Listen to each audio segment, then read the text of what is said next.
সর্বশ্রেষ্ঠ সম্পদ হলো ঈমান। সর্বশ্রেষ্ঠ কিতাব দিয়েছেন কোরআন, আর সর্বশ্রেষ্ঠ নবী দিয়েছেন আমার আপনার নবী, দু জাহানের বাদশাহ, হাবিবে কিবরিয়া জনাবে মুহাম্মদুর রাসূলুল্লাহ সাল্লাল্লাহু তাআলা। আর না হয় সূর্যটা আমার জন্য উঠবে। সেদিন আমির হামজা থেট দিয়ে এসে আমার নবীকে খুঁজে বেড়াচ্ছেন, আমার নবী কোথায় গেল। সেই সময় আমার রাসূলুল্লাহকে কাবা ঘরের মধ্যে ঢুকিয়ে নিয়েছিল। এক সাহাবী মাথার উপরে হাওয়া করছে, আল্লাহ নবী সাহাবীর উরুতে মাথা রেখে শুয়ে আছে। আল্লাহ নবীর কানে কানে বলেছিল, ইয়া রাসূলুল্লাহ, সবাই যখন আপনাকে ফেলে চলে গেছে, আপনার চাচা আমির হামজা আপনাকে ভুলে যায় নাই, আপনাকে খুঁজে খুঁজে বেড়াচ্ছে। আল্লাহ নবী চাচার কথা শুনে উঠে বসলেন। আল্লাহ রসুলের সামনে পা পা করে চাচা আমির হামজা এলেন। আমির হামজা বলছে, শপথ গ্রহণ করো, অঙ্গীকার করো, আর কালেমা লা ইলাহা ইল্লাল্লাহ মুহাম্মাদুর রাসূলুল্লাহ পরে ঈমানটা নিয়ে আসো। তুমি ঈমানদার হয়ে যাও, এরপরে তুমি আমাকে মুহাব্বত করো, এরপরে তুমি নেক কর্ম করে নাও। আমি রাসূলুল্লাহ কথা দিচ্ছি, তোমার হাতটা ধরে রহমতের জান্নাতে আমি নবীর সঙ্গে করে নিয়ে যাব। ভাইয়ের হক মেরে খাই, আরে ওটা কোনো বিদ্যা হতে পারে? আরে ওই বিদ্যা অর্জন করো যে বিদ্যাটা অর্জন করলে ছেলে বাপ মাকে কষ্ট কোনো দিন দেবে না, যে বিদ্যাটা অর্জন করলে পরে ওই ছেলে কোনো দিন লটারি কাটবে না। ওই বিদ্যাটা অর্জন করো যে বিদ্যাটা অর্জন করলে সুদের কারবার কোনো দিন করবে না। ওই বিদ্যাটা অর্জন করো যে বিদ্যাটা অর্জন করলে পরে কখনো শ্বশুরের গলায় বাঁশ দিয়ে টাকা নেবে না। ওই বিদ্যার নাম হলো কোরআন ও হাদিসের বিদ্যা। আল্লাহ নবী সাল্লাল্লাহু আলাইহি ওয়াসাল্লাম বলেন, খায়রুকুম মান তাআল্লামাল কুরআনা ওয়া আল্লামাহু। যে ব্যক্তি নিজে। আসসালামু আলাইকুম ওয়া রাহমাতুল্লাহি ওয়া বারাকাতুহু। ওয়া আলাইকুম আসসালাম ওয়া রাহমাতুল্লাহি ওয়া বারাকাতুহু। হালকা একটু টোন বাড়ান। আলহামদুলিল্লাহ, আলহামদুলিল্লাহি ওয়ালিহি ওয়াস সালাতু আলা নাবিয়্যি والوزن والعدل والفضل والنظم والعزم بالجزم بوحدته بكبريائه بسلطان وبإعلان وبإتقان وبإيمان وبيان في فرقان وحده لا شريك له وحده بوحدة موحدة وحيدا وأحدا بلا مدد وجدد ونصب وصوف في الكمال لا شريك له ولا نظير له ولا مثل له ولا مثال له ولا وزير له ولا مقارن له ولا مقازم له ولا مداني له ولا مضاري له ولا جلد بلد ولد جسب رسو ونزم عزم له ولا مقارن له ولا مقازم له ولا مداني له ولا مضارع له ولا صنازر. ثم نشهد أن لا إله إلا الله وحده لا شريك له من يشرك في ذواته وصفاته وعاداته وآية أو يتبرك بخيره من نبي ولي وتقي ونسي وحسين وجميل وصغير وكبير وفعليه خسران والأضال. ثم نشهد أن سيدنا وسندنا ونبينا ومولانا وأيدنا مقدومنا ممدومنا معصومنا مقسومنا مقصودنا أجدر الخلق جديرنا أعظم الخلق وأشرف الخلق وأحسن الخلق وأجمل الخلق وأكمل الخلق وأنوار الخلق من الحسن والصدارة والولاية والحكاية والإناية والهداية والإمامة والأمامة ثم نشهد أن سيدنا ونبينا وحبيب ربنا وطبيب قلوبنا ومحبوبنا ومقصودنا وأولانا ومولانا محمد صلى الله تعالى عليه وسلم عبده ورسوله أما بعد فأعوذ بالله من الشيطان الرجيم بسم الله الرحمن الرحيم يا أيها الذين آمنوا اتقوا الله حق تقاته ولا تموتن إلا وأنتم مسلمون صدق الله مولانا العظيم صدق رسوله النبي الكريم قال الله تعالى شان حبيبه الكريم إن الله وملائكته يصلون على النبي يا أيها الذين آمنوا صلوا عليه وسلموا تسليما اللهم صل على سيدنا مولانا محمد وعلى آل سيدنا مولانا محمد সাল্লাল্লাহু তাআলা আলাইহি ওয়াসাল্লাম। সমস্ত প্রশংসা সেই মহান মালিকের জন্য যিনি আমাদেরকে পৃথিবীর সর্বশ্রেষ্ঠ সম্পদ ঈমান নামক বস্তুটা দান করেছেন, আর তিনি বড় দয়া করে আমাকে আপনাদেরকে বেছে বেছে রহমতের মজলিসে, ক্ষমা পাওয়ার মজলিসে, ফেরেশতাদের মাঝে রিয়াজুল জান্নাহ, জান্নাতের বাগানে বসার তৌফিক দিয়েছে। সুবহানাল্লাহ, আলহামদুলিল্লাহ। এই জায়গায় সবাই বসতে পারে না, এই জায়গায় সবাই আসতে পারে না। এটা মৌমাছি, ওর নাম গুয়ে মাছি। গুয়ে মাছির স্বভাবই হলো পায়খানায় বসা, সুযোগ পেলে মিষ্টির হাঁড়িতে বসবে, আবার কখনো আপনার শরীরে বসবে। কিন্তু মৌমাছি কোনো সময় আবর্জনা পায়খানাতে বসবে না। জান্নাতি মানুষ যারা জান্নাতের বাগানে বসবে তারা। ধান চাষ মোটামুটি অনেক মানুষ করেছেন, বাজার এলাকা তো, তবে ধান চাষ যারা করে তারা জানে যার ভিতরে চাল থাকে না তাকে কি বলে? পাতান বলে। আমাদের বর্ধমানের ডিস্ট্রিক্টের ভাষায় বলে আগরা। কি বলে? আগরা। মায়েরা যখন বাড়িতে ধান ঝাড়ে, পালাই কোনগুলো? পালাই কোনগুলো? ওই পাতানগুলো, মানে আগরাগুলো। মা বোনেরা বলে পাতানগুলোকে ফেলে দিও না, ধান সেদ্ধ করার কাজে লাগবে। আল্লাহ পাক জাহান্নামে কাঠ কয়লা দিয়ে জ্বালাবে না, জাহান্নামের আগুনকে উত্তপ্ত করবে কিছু আগরা দিয়ে। আমরা যদি গুয়ে মাছির স্বভাবটা ধরে নেই, গুয়ে মাছির স্বভাব যদি উঠিয়ে নেই, তাহলে আমরা আগরাই পরিণত হব, আর জাহান্নামে সেদিন জ্বলতে হবে। এটা নবীজির মহব্বতে, এটা জান্নাতের বাগান, ফেরেশতাদের মজলিসে আজকে সবাই বসতে পারে না। এটা যদি ফাংশন হতো, কত মুরব্বী মানুষ সামনে এসে বসতো, বাদাম চিবে, তার মধ্যে দারুণ হচ্ছে বাবু, ন্যাংটা মেয়ের নাচ দেখতো আর আনন্দ ফুর্তি নিত।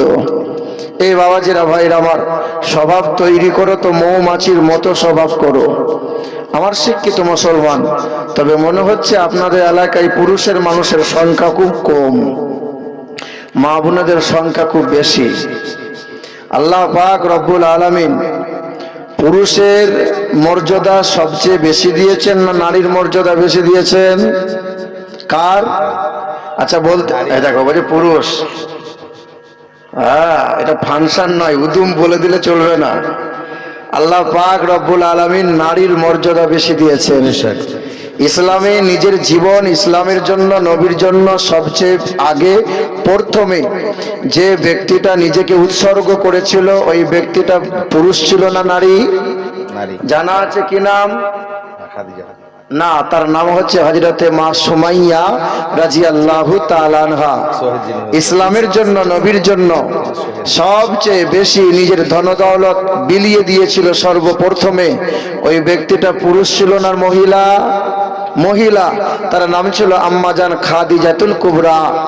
দেখেন, যে বাড়িতে কন্যা সন্তান জন্ম হয় সে ঘরে রহমত আর বরকতে আল্লাহ মালামাল করে দেয়। 4টে, 3টে, 2টা, একটাও যদি কন্যা হয়, নবী বলেন ওই কন্যাকে কোরআন ও হাদিসের তালিম দাও, পরহেজগারি দাও, আর পরহেজগার ছেলের হাতে তুলে দাও। তুমি বাপ মা বিয়ে দিয়েছো ভালো ছেলের হাতে, আমি নবী বলছি ইমানদার বাপকে আর মাকে, মানে কন্যার পিতা মাতাকে আমি নবীর সঙ্গে করে জান্নাতে নিয়ে যাবো। সুবহানাল্লাহ। এ বাবাজিরা, ভাইরা আমার, আমার সোনার টুকরো বন্ধুরা, আমার সুধী মানুষেরা, আবার আপনি দেখেন বর্তমানে সরকার কন্যাদের মানে মহিলাদের সম্মান দিয়েছে বেশ ভালো। লক্ষ্মী ভান্ডার পাবে কারা? মহিলারা। কন্যাশ্রী পায় কারা? মহিলারা। রূপশ্রী পায় কারা? মহিলারা। যত সিঁড়ি আছে অধিকাংশ সিঁড়ি সব মহিলারা পায়। ঠিক না ভুল বলেন আমার শিক্ষিত মুসলমান সুধী মানুষেরা? তবে হ্যাঁ, আমার মা বোনেরা যারা চলে যাচ্ছেন চলে যাবেন, অসুবিধা নাই। তবে যারা বসে আছেন, আপনার জন্য একটা ওষুধ নিয়ে এসেছি। যদি আপনার ভাবির, যদি আপনার বোনের, যদি আপনার খালার 10 বছর 5 বছর যদি কারো সন্তান না হয়, শেষের বেলায় ফ্রিতে একটা ওষুধ দিয়ে যাব, 3 মাস ব্যবহার করাবে। আল্লাহর কসম, মহান মালিকের দয়া রহম ও করমে বাচ্চা হবেই হবে। এই ওষুধটা নিয়ে যান আমার শিক্ষিত মুসলমান সুধী মানুষেরা, আমার বাবাজিরা, ভাইরা আমার। আর যে সমস্ত ভাইদের কোমরে বা অনেক মহিলাদের কোমরে হাঁটুতে যন্ত্রণা হয়, হয় কি হয় না? তারা একটু কষ্ট করে বসেন, ইনশাল্লাহ টাকা লাগবে না, ফ্রিতে ওষুধ দেবো, 40 দিন ব্যবহার করবেন, কোমরের যন্ত্রণা ভালোই হবে ইনশাল্লাহ।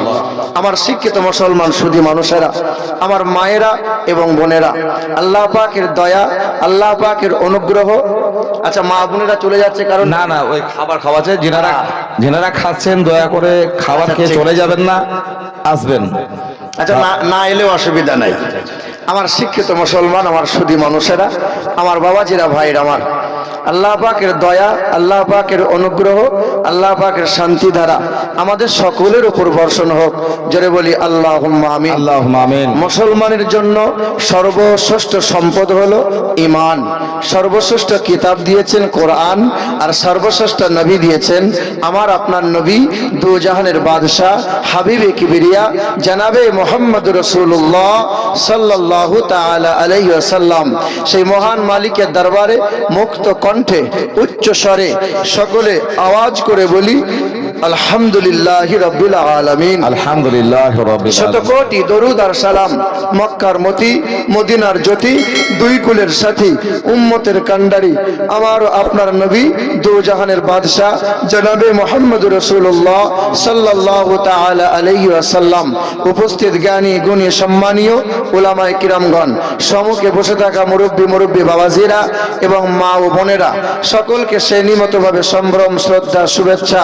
আল্লাহ পাক আমাদেরকে সুস্থ যেমন রেখেছেন, আল্লাহ পাক যেন দৈহিক সুস্থতার সাথে সাথে কলবের সুস্থতা আমার আল্লাহ দান করেন। যারা বলি আল্লাহুম্মা আমিন। আল্লাহুম্মা আমিন। পৃথিবীর সবচেয়ে বড় সম্পদ সেটা হলো ঈমান। আপনার পকেটে 10টা হাজার টাকা আছে, আপনি টাকা যদি না চেনেন, এই টাকা আপনি বাঁচিয়ে রাখতে পারবেন না, অর্থাৎ আপনাকে চিনা লাগবে। পৃথিবীর মুসলমানের জন্য সর্বপ্রথম সর্বশ্রেষ্ঠ সম্পদ হলো ঈমান। ঈমান যদি আপনি না জানেন, ঈমান যদি আপনি না বোঝেন, ঈমান যদি আপনি না চেনেন, তো ঈমান টিকিয়ে রাখা বড় মুশকিল আছে। হ্যাঁ, এ মুসলমান সোনার টুকরো বন্ধুরা, আমার পূর্বের যত বক্তা আল্লামা মাওলানা মুফতি ইয়াকুব আলী সাহেব খুব সুন্দর তিনি আলোচনা করছিলেন, আমাদের আপন মাওলানা মুফতি আনিকুল সাহেব এবং আমাদের ভালো একজন জীবনী বক্তা বশির সাহেব সব সুন্দর সুন্দর আলোচনা রাখছিলেন। তবে শুনে রেখে দেন, ঈমান যতক্ষণ আপনার কাছে না থাকবে, পৃথিবীর যত বড় দামি আপনার আমল থাকুক না কেন, আপনার কোনো কাজে আসবে না। হ্যাঁ, ইংল্যান্ডের রানী এলিজাবেথ তিনি ৩৫০০ কোটি মার্কিন ডলারের তিনি মুকুট পরেছিলেন, আপনার কোহিনূর পাথর দিয়ে তার মুকুটটা সাজানো ছিল। খুব ভালো ভালো কাজ করেছিল, ৭০ বছর বেঁচেছিল। তার মনে বড় তামান্না ছিল, আমি আরো অনেক দিন বাঁচবো। সকাল সন্ধ্যা তার চিকিৎসা হতো, খাবার পরীক্ষা করে খাওয়ানো হতো, বিছানা পরীক্ষা করে সেই বিছানায় শোয়া হতো। তার আশা ছিল আমি সেঞ্চুরি করব, ১০০ বছর পার করব।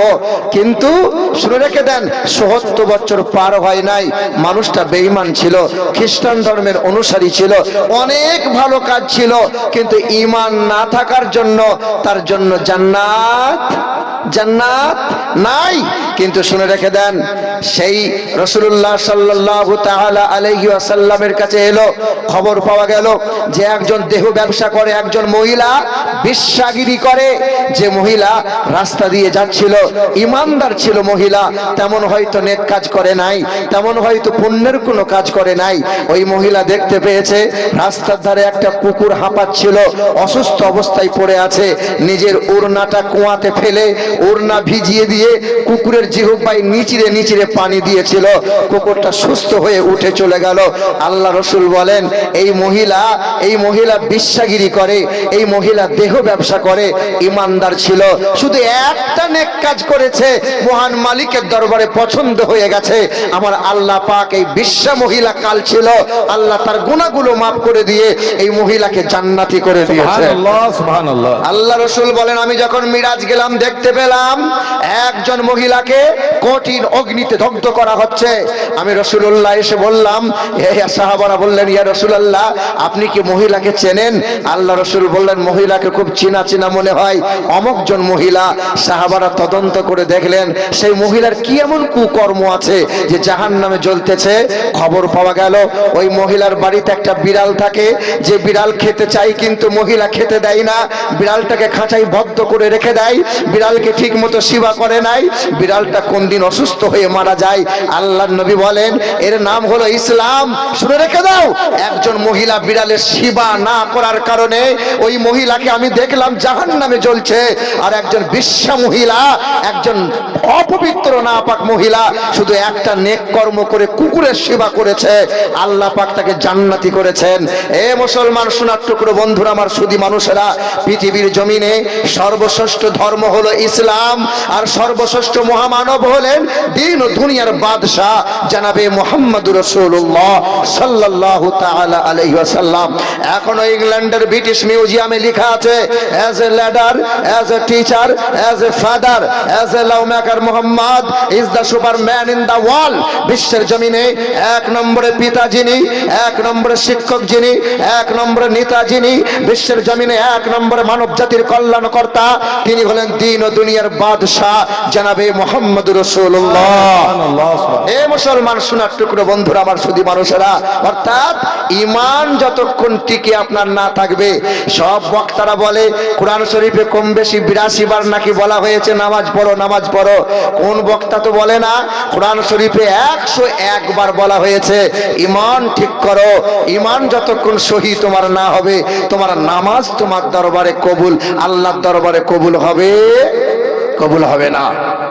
খুব লক্ষ্য করেন, আল্লাহ নবী সাল্লাল্লাহু তাআলা আলাইহি ওয়াসাল্লামকে তায়েফের মানুষরা মেরেছিল, আল্লাহ নবীর পিছনের দিকে মাথাটা পাথরে করে মেরে ফাটিয়ে দিয়েছিল। আল্লাহ নবীর সবে মাথার ঘা এখনো শুকায়নি, এখনো কাঁচা আছে।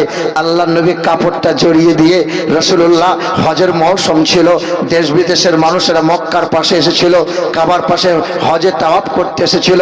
আল্লাহ রসুল পা করে গেলেন কাবা শরীফের পাশে দাঁড়িয়ে, লা ইলাহা ইল্লাল্লাহ আনা রাসূলুল্লাহ, আমি আল্লাহ রাসূল, তোমরা আমাকে মেনে নাও।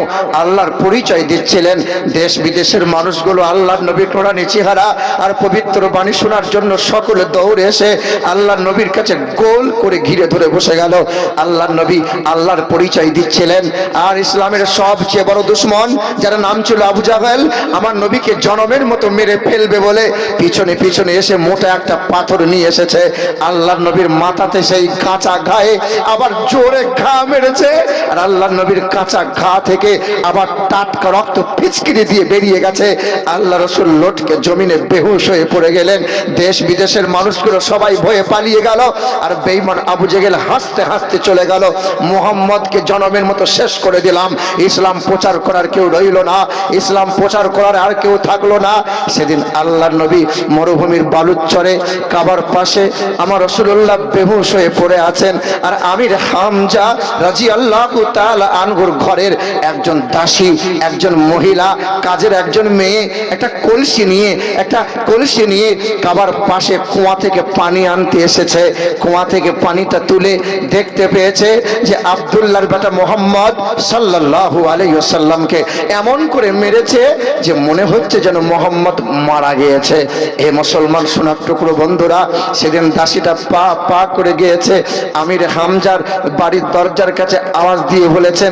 সেদিন আমির হামজার বিবি রাদিয়াল্লাহু তাআলা আনহা পা পা করে এসে বলছেন, মা কি হয়েছে রে, তুই কাঁদছিস কেন রে মা? তুই পানি আনতে গিয়ে কি এমন ঘটনা ঘটলো? তোর সাথে কেউ দুর্ব্যবহার করেছে? তোকে কেউ কোনো খারাপ কথা বলেছে? কি হয়েছে বল না মা।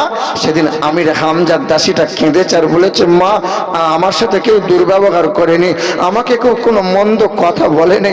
মা জানো, তোমাদেরই বংশের একটি মানুষ, যে মানুষটা হলো আব্দুল্লাহর বেটা মুহাম্মদ, ওই ছেলেটাকে, ওই মানুষটাকে এমন করে মেরেছে, আমি দেখে এলাম, মনে হচ্ছে যেন মানুষটা মারা গেছে, আর মনে হয় বেঁচে নাই। সেদিন আমির হামজার বিবি ঝরঝর করে কেঁদেছে। দ্বিপহরের সময় আমির হামজা দৌড়ে এসে ঘোড়ার লাগামটা বেঁধে দিয়ে ঠান্ডা পানিতে হাত মুখটা ধুয়ে বলেছিল, বিবি খাবার দাও। খাবারের থালাটা সামনে দিয়েছিল। সেদিন আমির হামজা খাবারের রুটিটা তুলতে গিয়ে খাবারটা ঠোঁটের কাছে নামাজ তুলতে গিয়েছে, আর বিবি মুখের কাপড়টা আড়াল করে ঝরঝর করে কেঁদেছে। আমির হামজা জিজ্ঞাসা করছে, বিবি তুমি কাঁদছো কেন গো? আমি তোমার সাথে দুর্ব্যবহার করেছি বলো? আমি কি তোমাকে কোনোদিন কোনো খাবারে, কোনো ব্যবহারে কোনোদিন কষ্ট দিয়েছি বলো? তুমি কাঁদছো কেন বলো? আমি সারাটা দিন ব্যবসা করে ছুটে এলাম, আর তোমার চোখের পানি দেখে আমার মুখে কি খাবার ওঠে? কি হয়েছে বলো না। সেদিন বিবি আমির হামজার বিবি ছুটে এসে আমির হামজার হাতটা ধরে বলেছিল, জানো জানো, তোমাদেরই তো বংশের ছেলে, তোমারই তো একটি ভাইয়ের ছেলে, তার যদি আব্বাটা আজকে হায়াতে থাকতো না, তাকে কেউ আঘাত করতে পারতো না। তার যদি দাদুটা আজকে কাছে থাকতো, কেউ তাকে এইরকম কষ্ট দিতে পারতো না। আমির হামজা বলছে, বিবি কি হয়েছে বলো না, কি হয়েছে বলো না। সেদিন আমির হামজার বিবি বলেছিল, জানো, তোমাদেরই বংশের ছেলে, তোমার এক ভাইয়ের ছেলে, যার নাম আব্দুল্লাহর বেটা মুহাম্মদ সাল্লাল্লাহু আলাইহি ওয়াসাল্লাম, তাকে এমন করে মেরেছে। আমার বাঁদিটা সকালবেলায় খবর দিয়ে গেছে, বলছে নাকি সে মারা গেছে আর বেঁচে নাই। তুমি খাবার খাবে, তুমি একবার যাবে না? তোমাদেরই তো রক্তের ছেলে বলো। সেদিন আমির হামজা খাবারের থালাটা সরিয়ে দিয়ে বিবির চোখের পানিটা মুছিয়ে দিয়ে ঘোড়ার পিঠে চড়ে দৌড়ে দৌড়ে চলে গেলেন দারুন নাদওয়া, যেখানে বেঈমান আবু জেহেল হাসি ঠাট্টা মজা আনন্দে ফুর্তি করছিল। সেদিন আমির হামজা ছুটে গিয়ে বেঈমান আবু জেহেলের চুলের মুঠিটা ধরেছে আর পাথরে ঘা মেরে বলেছে, আবু জেহেল, এরপরে কখনো কোনোদিন যদি আমার মুহাম্মদের ওপর এতটুকু আঁচড় দিয়েছ, হয় সূর্যটা সেই দিন তোমার জন্য উঠবে, আর না হয় সূর্যটা আমার জন্য উঠবে। সেদিন আমির হামজা থেট দিয়ে এসে আমার নবীকে খুঁজে বেড়াচ্ছেন, আমার নবী কোথায় গেল। সেই সময় আমার রাসূলুল্লাহকে কাবা ঘরের মধ্যে ঢুকিয়ে নিয়েছিল। এক সাহাবী মাথার উপরে হাওয়া করছে, আল্লাহ নবী সাহাবীর উরুতে মাথা রেখে শুয়ে আছে।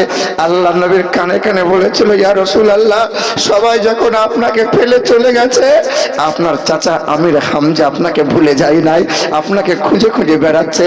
আল্লাহ নবী চাচার কথা শুনে উঠে বসলেন। আল্লাহ রাসূলের সামনে পা পা করে চাচা আমির হামজা এলেন। আমির হামজা বলছে, আব্বু আব্বু, তোমার খুব কষ্ট হচ্ছে বলো? তোমাকে এমন করে মেরে মেরেছে তোমার মাথাটা রক্তে জমাট বেঁধে গেছে, তোমাকে এমন করে মেরেছে তোমার সাদা রঙের পোশাকটা রক্তে রঞ্জিত হয়ে গেছে, তোমার খুব কষ্ট হচ্ছে বলো। সেদিন আল্লাহ রসুল কেঁদেছিল আর বলেছিল, চাচা চাচা কেউ যখন আমার পাশে আসলো না, তুমি আমার পাশে ছুটে এসেছো চাচা, তুমি আমাকে খুব মহব্বত করো বলো। বলে হ্যাঁ চাচা, তুমি আমাকে এত মহব্বত করো, বেঈমান আবু জেহেল আমাকে মেরেছে বলে তুমি তাকে মেরে আসলে। বলে হ্যাঁ। বলে চাচা তুমি আমাকে এত মহব্বত করো, চাচা তুমি আমাকে এত মহব্বত করো যে চাচির চোখের পানিটা মুছিয়ে দিয়ে খাবারের তালা সরিয়ে দিয়ে তুমি আমার কাছে ছুটে এলে। বলে হ্যাঁ। সেদিন আল্লাহ রসুল বলেছিলেন, চাচা এই মৌখিক ভালোবাসাটা মহান মালিকের দরবারে কোনো কাজে আসবে না চাচা। সেদিন আল্লাহ নবীর চাচা আমির হামজা বলেছিল, ইয়া রাসূলুল্লাহ কি এমন কাজ করতে হবে? আল্লাহ রসুল হাতটা বাড়িয়ে দিয়ে বলেছিলেন, চাচা তুমি আমার হাতে হাত দাও, শপথ গ্রহণ করো, অঙ্গীকার করো, আর কালেমা লা ইলাহা ইল্লাল্লাহ মুহাম্মাদুর রাসূলুল্লাহ পরে ঈমানটা নিয়ে আসো, তুমি ঈমানদার হয়ে যাও। এরপরে তুমি আমাকে মুহাব্বত করো, এরপরে তুমি নেক কর্ম করে নাও। আমি রাসূলুল্লাহ কথা দিচ্ছি, তোমার হাতটা ধরে রহমতের জান্নাতে আমি নবীর সঙ্গে করে নিয়ে যাব। নারায়ে তাকবীর।